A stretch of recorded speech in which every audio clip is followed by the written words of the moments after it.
Hello દોસ્તો, હું મગન Bhanderi. Universal barter સિસ્ટમની અંદર આજે આપણે વાત કરવાની છે સિસ્ટમ ચેન્જની જરૂરિયાત શું કામ દેખાઈ રહી છે. હું દર વખતે એમ કહું સિસ્ટમ ચેન્જ એટલે તમને એમ થશે કે આ વ્યક્તિ આવું દર વખતે શું કામ બોલે છે.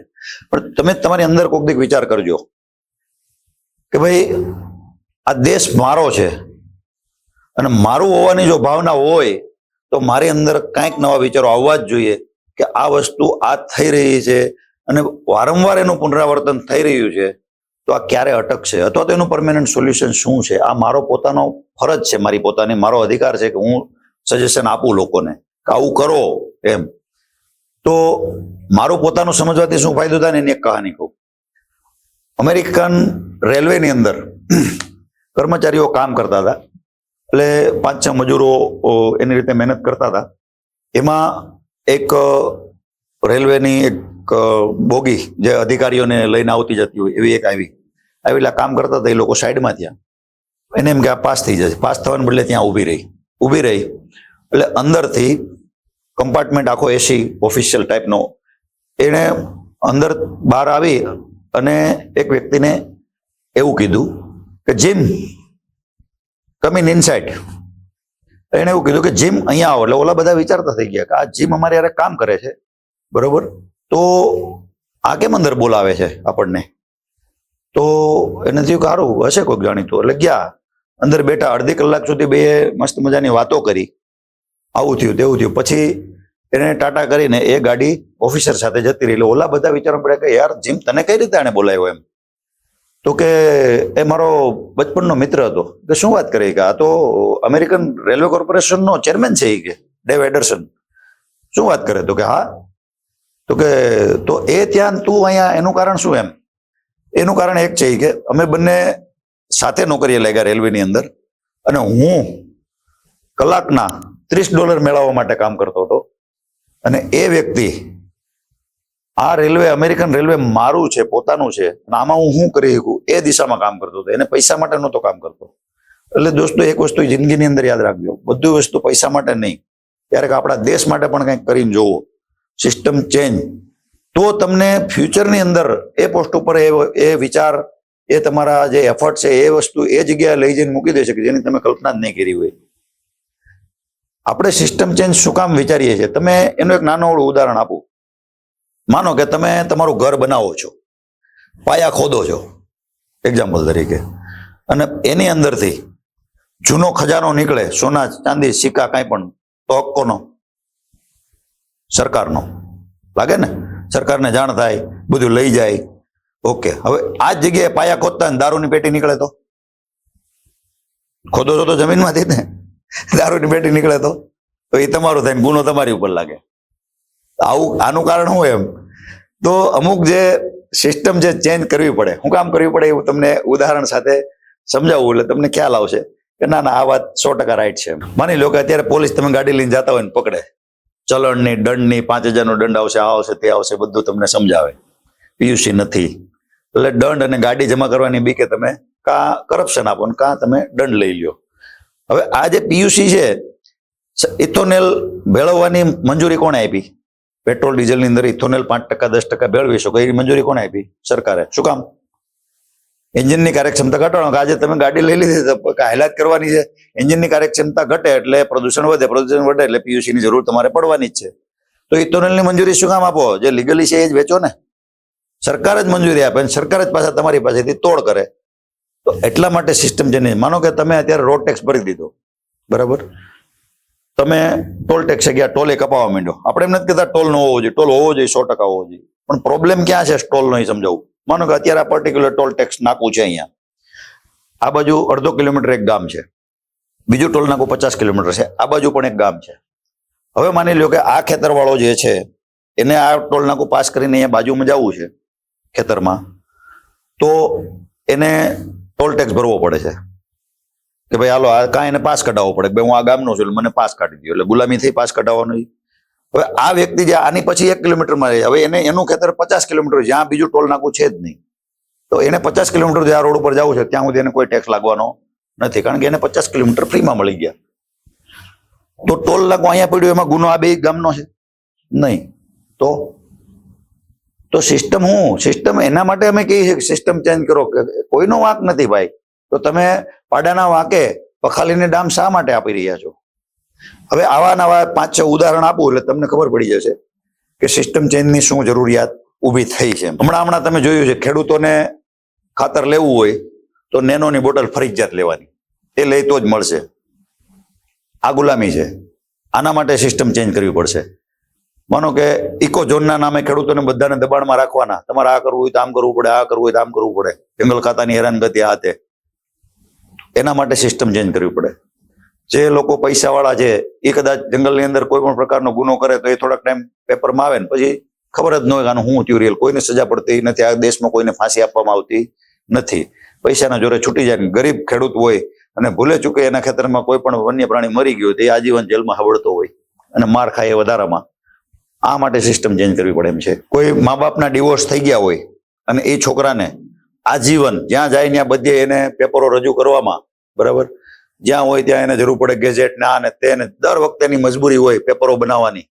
આ મજબૂરી છે. એટલા માટે સિસ્ટમ ચેન્જ. દવાખાને તમે ગયા, તમને ખબર જ નથી કે રિયલમાં શું તમને તકલીફ છે અને પેલો ડર બતાવે આ નહીં કરો તો આમ થઈ જાય, આ નહીં, કારણ કે એની ઉપર કોઈ નિયંત્રણ નથી કે આવું ખોટું કરવાથી તમને કોઈ સજા થશે કે કોઈ ડોક્ટરને કાંઈ થઈ જશે. કંઈ થવાનું નથી. ખ્યાતિ હોસ્પિટલનું અવળું કાંડ થયું, 2 વર્ષ પછી તમે લખી લેજો, બધા લોકો મોજ કરતા છે અને બધા જે લોકો મરી ગયા જેના ખોટા ઓપરેશન કરી રહ્યા એ આજીવન પીડાતા છે.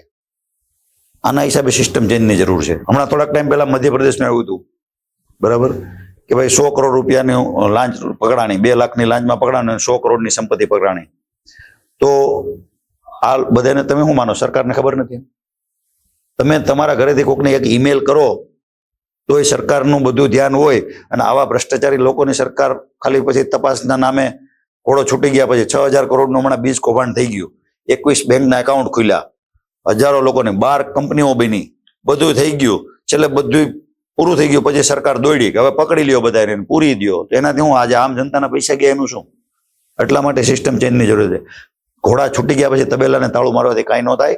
સિસ્ટમ એવી બનાવો કે તબેલો પહેલેથી ફૂલપ્રૂફ હોવો જોઈએ, ઘોડો ભાગી જ ન શકવો જોઈએ, બરાબર. ગરીબ માણસો જે છે એની 1 500ની 1000ની નોટ ડુપ્લિકેટ હોય 2000ની અને બેંકમાં જાય એટલે એની હજારો ઇન્કવાયરી કરવામાં આવે, ક્યાંથી આવી, શું આવ્યા. જે લોકો જાલી નોટ છાપીને ઘુસાડે છે એની કોઈ ઇન્કવાયરી કરવામાં આવતી નથી.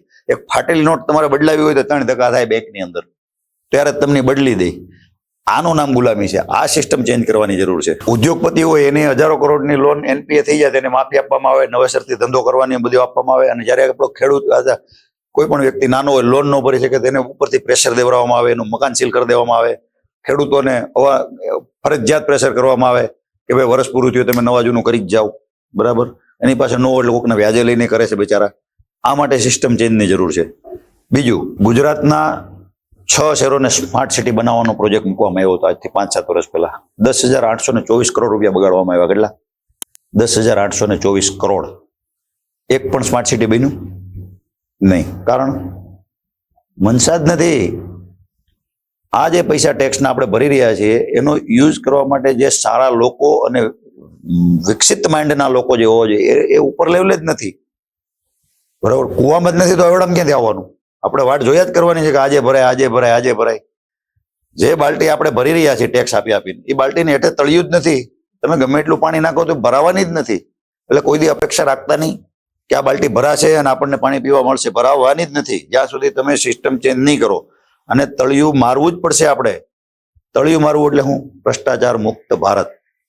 એના ઉપર અત્યારે કામ થઈ રહ્યું છે. તમને નેક્સ્ટ જાણવા મળશે કે ભ્રષ્ટાચાર મુક્ત ભારત કઈ ફોર્મ્યુલા હશે અને એનાથી કઈ રીતે કામ આગળ થશે. સિસ્ટમ ચેન્જમાં આપણે હજી શું આગળ જોઈએ છીએ કહું તો, ચાઇનીઝ દોરીથી કેટલાયના ગળા કપાય છે, તુક્કલથી કેટલી વસ્તુ હળગી જાય છે, તો એ બંધ થાય છે? નથી થતી. શું કામ? સિસ્ટમમાં ક્યાંક લોચો છે. બાકી તમે આવવા જ ન દો ઉપરથી. તમે એક વ્યક્તિને જો ધારો ને તો સરહદની અંદર નથી આવવા દેતા, તો આ બધી વસ્તુ આવી કઈ રીતે જાય છે? એવા કયા અધિકારીઓ છે કે જે આવું થોડું ઘણું લાંચ રૂશ્વતના આધારે લોકોના જીવન સાથે ચેડા કરે છે? આ લોકોને કોઈ ખબર જ છે, કોઈ બીક નથી. આ દેશનું કાયદો તંત્ર જેવું છે કે 50-50 વર્ષ સુધી કેસ હાલવાનો જ છે, કાંઈ થવાનું નથી. 2 દી પછી છૂટી જશે અને ઈજી પગાર ધોરે ચાલુ થઈ જવા, પાછા બીજી જગ્યાએ નોકરી મળી જવાની છે. આ લોકોને બીક છે નહીં. બીક નથી ને એટલે કોઈ દિવસ સિસ્ટમ ચેન્જ થશે નહીં. સિસ્ટમ ચેન્જ કરવી હોય તો બીક બતાડવી પડશે 100%, બરાબર. અને આપણે સિસ્ટમ ચેન્જ એવી હદે કરશું કે એ લોકો કાં સિસ્ટમમાંથી નીકળી જશે અને કાં સિસ્ટમને ફોલો કરતા થઈ જશે. બેમાંથી એક વસ્તુ 100% થશે, મને ભરોસો છે. આજ નહીં તો 20 વર્ષ પછી પણ આ વાત ઉપર દરેક લોકો એગ્રી થશે ને થશે. સૌરાષ્ટ્રની અંદર હમણાંનું પ્રકરણ હતું કે ગ્રાન્ટ, જે આપણા પૈસાની ગ્રાન્ટ દેવામાં આવે, એ ગ્રાન્ટ મેળવવા માટે પાછી લાંચ આપવાની કે ભાઈ આ જરૂરિયાત છે, આ પૂરું કરવાનું છે, આ પૈસા ગ્રાન્ટના એવા છે, એ વાપરો, તો એના માટે પાછી લાંચ આપવાની. એટલા માટે આ સિસ્ટમ ચેન્જની જરૂરિયાત ઊભી થઈ છે. 2025ની અંદર સરકારી તાઇફા, તમે ખાલી ઓનલાઈન રેકોર્ડમાં ચેક કરી લેજો, 4 મહિના સુધી દરેક સરકારી અધિકારીને આવા સરકારી તાઇફા પાછળ ટાઈમ આપવાનો છે. એના માણસો ભેગા કરવા, એની બસો, આ તે, એના બધું ઊભું કરવું, અધિકારીઓને તંત્રને કામે લગાડવું. 4 મહિના જે અધિકારીઓને તમે પગાર આપો છો આજીવન, પછી પાછું પેન્શન આપો છો એના પરિવાર માટે, અને એ લોકોને જે તમારા કામ માટે બેહાડ્યા છે એને સરકારી તંત્ર એના તાઇફા પાછળ લગાડે છે. આજ મુખ્યમંત્રી અહીં પધારવાના છે, આજે બહારના કેબિનેટ મિનિસ્ટરો આવવાના છે, આજે આ પ્રોગ્રામ છે, કાલે પેલો પ્રોગ્રામ છે, અને એમાં તંત્રનો પૂરેપૂરો ટાઈમ વેસ્ટ કરવામાં આવે છે. તો શા માટે ભાઈ એના ફોલોઅર્સ છે એને કેમ આ કામ નથી સોંપવામાં આવતું? સરકારી અધિકારીઓને શા માટે આમાં જોડવામાં આવે? સરકારી અધિકારીને આમાં જોડવાનું જોઈએ. તમારી પાસે નવું તંત્ર ઊભું હોવું જોઈએ કે આવા પાછળ એના પોતાના ખર્ચે કરવા જોઈએ. આ લોકો સરકારના ખર્ચે 1 રૂપિયો નહીં, સરકાર બનાવીને તમને આપી એનો મતલબ એ નથી કે અમારા ટેક્સના પૈસા તમે એમાં વાપરી શકો. આજે નહીં તો કાલે આ પ્રોબ્લેમ છે અને રહેવાનો. તમે એક વિચારો કે હમણાં જ ગાંધીનગરથી આવ્યું હતું કે હવે ગાંધીનગર સચિવાલયની અંદર પાણી પ્લાસ્ટિકની બોટલમાં આપવામાં આવશે નહીં, કાચની બોટલમાં આપવામાં આવશે. શું કામ? કે એ લોકોને આટલા અભ્યાસ પછી ખબર પડી કે પ્લાસ્ટિકની અંદર નેનો માઇક્રોન હોય છે જે આપણા શરીરને નુકસાનકારક છે. એટલે હવે પ્લાસ્ટિકની બોટલમાં નહીં, કાચની બોટલમાં આપશું. તો ભાઈ શું કામ? રાજકારણીને જ આ નુકસાન કરે, આમ જનતાને નથી કરતું નુકસાન. આમ જનતા આખું પ્લાસ્ટિકની બોટલમાં પીવે છે. તો તમે મંજૂરી શું કામ આપો છો? જો પ્લાસ્ટિકના નેનો માઇક્રોન નુકસાન કરતા હોય તો ખાલી રાજકારણીઓને જ કરે છે, ત્યાં અધિકારી બેઠા છે એને જ કરે છે, અમને કોઈને કરતા જ નથી. તો તમે તમારું જ શા માટે વિચારો છો? અમારું કેમ નથી વિચારતા? આ દેશની અંદર છેલ્લા 10 વર્ષની અંદર 38 લાખ લોકો પ્રદૂષણના કારણે મરી ગયા. આની જિમ્મેદાર કોણ? સરકાર. આવા ઉદ્યોગોને શું કામ મંજૂરી આપો જે પ્રદૂષણ કરે? શું કામ આવું બધું કરી રહ્યા છો? તો 10 લાખ લોકોની જિંદગીનો જો તમને કોઈ પડી ન હોય, તમે ગમે એવા નિર્ણય દેતા હોય બુદ્ધિવિહીન થઈને, તો તમને અધિકાર નથી આ દેશ ઉપર રાજ કરવાનો. એટલા માટે સિસ્ટમ ચેન્જની જરૂર છે. 75 દિવસનો એક સર્વે આવ્યો હતો. 75 દિવસની અંદર 80 અબજ સ્પામ કોલ કરવામાં આવ્યા. અને અત્યારે તમે જોશો દરેક ફોન ચાલુ કરો એટલે પહેલા એમ જ આવે કે ફલાણા નંબરમાંથી કોલ આવે. તો એ ઝાડ હોઈ શકે છે. હોઈ શકે શું? હોય જ ભાઈ. હોઈ શકે છે નો શું મતલબ તમારા આવું બોલવાનો? એનો મતલબ કે તમે હોતે કોઈક પાસે કરાવો છો એ તો સાબિત થઈ ગયું ને. તમે પણ આવા કોલ કોઈને કરાવતા હોય તો એ શકે છે શબ્દ વાપરવો પડે કે ઝાડ હોઈ શકે છે. હોય જ છે એમ કયો, અને આવા પકડાશે તો એને પૂરેપૂરી સજા દેવામાં આવશે. આવું જો તમારી જ્યાં સુધી મનસા નહીં થાય ને ત્યાં સુધી આ સિસ્ટમ જે રિયલ બનાવવામાં આવી છે લોકોની સુખ સુવિધા અને સમૃદ્ધિ માટે, એ કામ આપશે નહીં. અને આજીવન તમારે ગુલામ જ રહેવું પડશે. તો સિસ્ટમ આપણે કાયદાના દાયરામાં રહીને ચેન્જ કરવાના છે. આની અંદર કંઈક નવું આપણે આપશું કે જેથી કરીને એ લોકોને ડર ક્રિએટ થવો જોઈએ કે હું આ કરીશ જ નહીં. જય હિન્દ, જય ભારત.